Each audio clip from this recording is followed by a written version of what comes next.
Amen. So I love coffee. I mean, I love coffee. I don't know if this is a good thing or not a good thing, but ever since I was in diapers, I'm not joking, I was drinking coffee. Again, I don't know if that was good or not good. I don't think it really affected me. It was mostly milk and sugar, a little bit of coffee, but I'm like a 3-cup-a-day kind of person. I love coffee. And recently I've gotten more interested in the particulars of coffee. So this past February, for my birthday, I asked for a very simple gift. I wanted a bean grinder and a French press. And I started to look at how coffee is really supposed to be made. How much you grind the beans, how fine, how coarse, how long you let the beans sit in the hot water, how hot the water has to get. Different types of coffee from different parts of the world and different elevations. And one thing I learned about coffee is that coffee is meant to be drunk hot. I know people love their iced coffee, and it can be good, especially on a day like this, but coffee is meant to be drunk hot. There's something that I think coffee loses when it starts to cool down. And what cools coffee down is time. When you make a cup of coffee, you're supposed to drink it right there. When you let it sit, it cools off. Time has a tendency to cool things down. And when that happens, very often something is lost. Something of the original goes. Time cools things down. Even our faith. Time has a tendency to cool our beliefs. Time has a tendency to change the person of Jesus Christ into stained glass windows and statues. The words and the actions of Jesus that brought comfort. Even his teachings that challenge our perception of God and reveal God. Miracles that lifted up people out of oppression and pain get watered down over time. They get watered down into televangelists and miracle spring water and megachurches. They get watered down into teachings that are convenient and comfortable. This Jesus, this man of fire and passion who was as radical as any radical, becomes interpreted and reduced to laws and codes and traditions and rules and holidays. You see, when Jesus says, "Don't lie," let your yes be yes and your no be no, anything else is from evil, he means it. Or when Jesus teaches that anything you do to the least of these little ones, you do to me. Or when he says, "Blessed are those who hunger and thirst for justice, they will be filled." Those aren't nice sayings. Those aren't euphemisms. He means that. But we have a tendency to turn them into nice and non-binding teaching. Great ideals, but not very practical for this world. And so we are questioned as Christians, do we really believe in the teachings of Jesus? Do we really believe that in this world of ours we can live exactly what Jesus teaches us and we're going to be okay? That it really will work in the end? Because I think we have a tendency to domesticate Jesus, to soothe and cool his teachings. And Jesus becomes for many a good teacher, an instructor in kindness and good citizenship. Jesus for some becomes an appendage to the pursuits of life, but not central to how we live. You see, my sisters and brothers, when Jesus teaches in the gospel, he means exactly what he says. In the gospel today, Jesus says, following me means sacrifice. It means giving things up. He's walking through this town and he is calling followers, come and follow me. But understand what that means. It doesn't mean that it will be easy. It doesn't mean that you will always be comfortable and happy and at peace. Understand what following me means. I'll follow you, Jesus, anywhere you go, any place, anything you tell me to do. But Let me take care of some business first. When Jesus calls, we go. So what Jesus is teaching us today is that following is not conditional or when it suits us. Following Jesus means sacrificing and letting go, and go when and where we are called. It's the same in the first reading from Kings. Elijah is told to choose his successor, Elisha. He throws the mantle over him, and that's the moment. Elisha says, okay, wait, let me go home, say goodbye. And he lets him do it. But then what does Elisha do? See, when Elijah found him, what was he doing? He was plowing.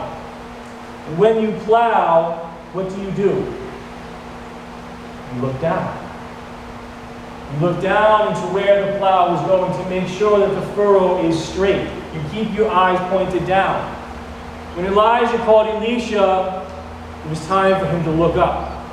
That thing that kept his eyes focused down had to go. So he got rid of the oxen, he got rid of the plow, the things that made him look down and not up. See, that's the problem that we run into. To follow Jesus Christ means that we raise our eyes up and look at who is calling us. Because you can't follow with your head pointed down. See, God is up here. Down here are all the things that hold us back.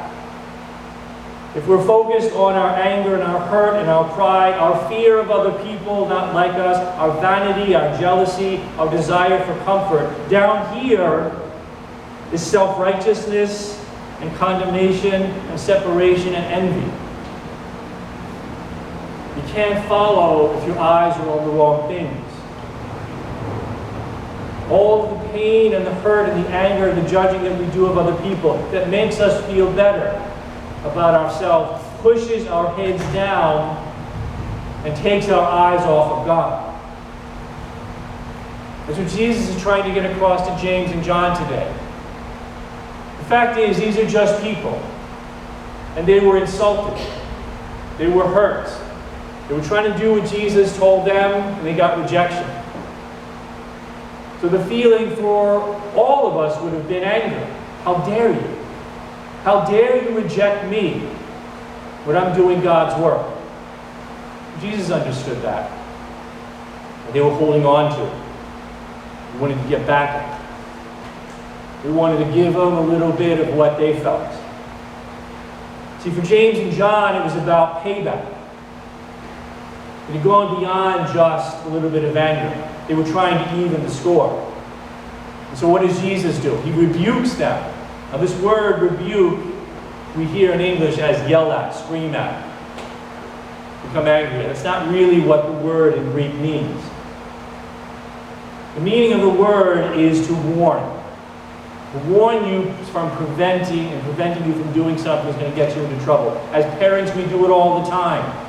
We rebuke. It doesn't mean we yell at our children, but we warn them. If you do this, something not so great is going to happen. And that's what Jesus is doing today. When they wanted to call down fire from heaven, their heads were pushed down, looking at anger. When you're rejected, when you're hurt, don't stay stuck in it. Don't get caught up in the anger for what has happened to you. Because it takes your eyes off of the path. Set your face on God. The beginning of the gospel has Jesus setting his face to Jerusalem. It's a strange phrase, but what it means in the original language was to set your eyes on something.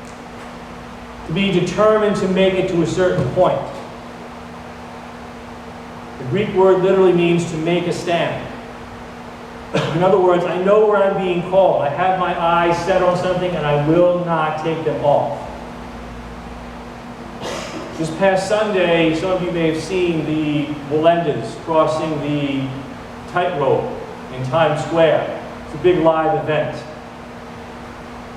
Nick Melenda, if you know, is a devout Christian. So he was talking about the role of his faith in doing this high wire act in Times Square last week.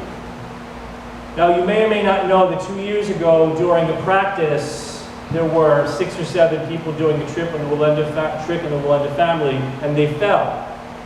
His sister, Liana, broke all of the bones in her face.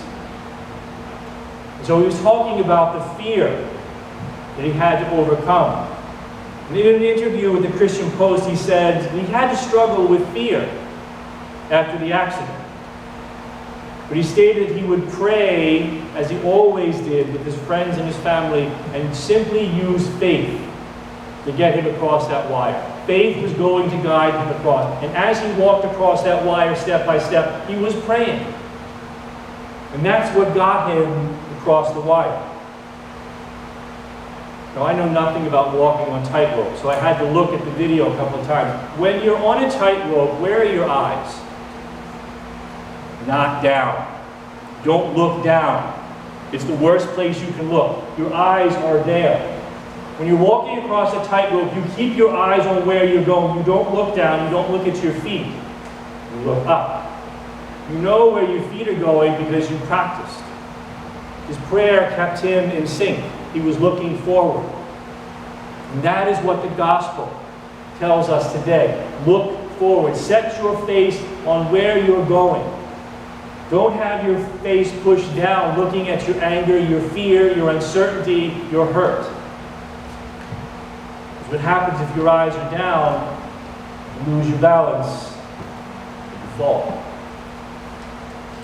Now, the other thing that he said about this walk was that they made a mistake in their practice. When they were practicing to do this walk across Times Square, they practiced during the day. And what's going on in Times Square at night? There's billboards everywhere with bright, flashing lights in your face. And he realized when he got up there, he had to stay focused because there was all these things around him vying for his attention. And he said he had to stay focused on where he was so he didn't lose his concentration. That's our life as Christians. We keep our eyes on God amid all the things around us that want our attention, that want us to look away, so we lose our balance. So look up. Set your face in the right direction. Turn away from anger and fear. Forgive the people you can't stand, the people who have wronged you for no reason. Clean your own soul with the grace of the Spirit and see how differently your world looks. How unafraid you will suddenly become. It is for freedom that Christ has set us free, St. Paul tells us. God has a life in store for you. One that is peaceful. One that is filled with joy, not just happiness. God has a plan for you to be free. A life where you aren't weighed down, where you aren't pulled back by anxiety and fear and constant need. Set your eyes on Christ. You can't tame him. You can't make the teachings of Christ convenient. We can't cool down his teachings so that they're easy and comfortable.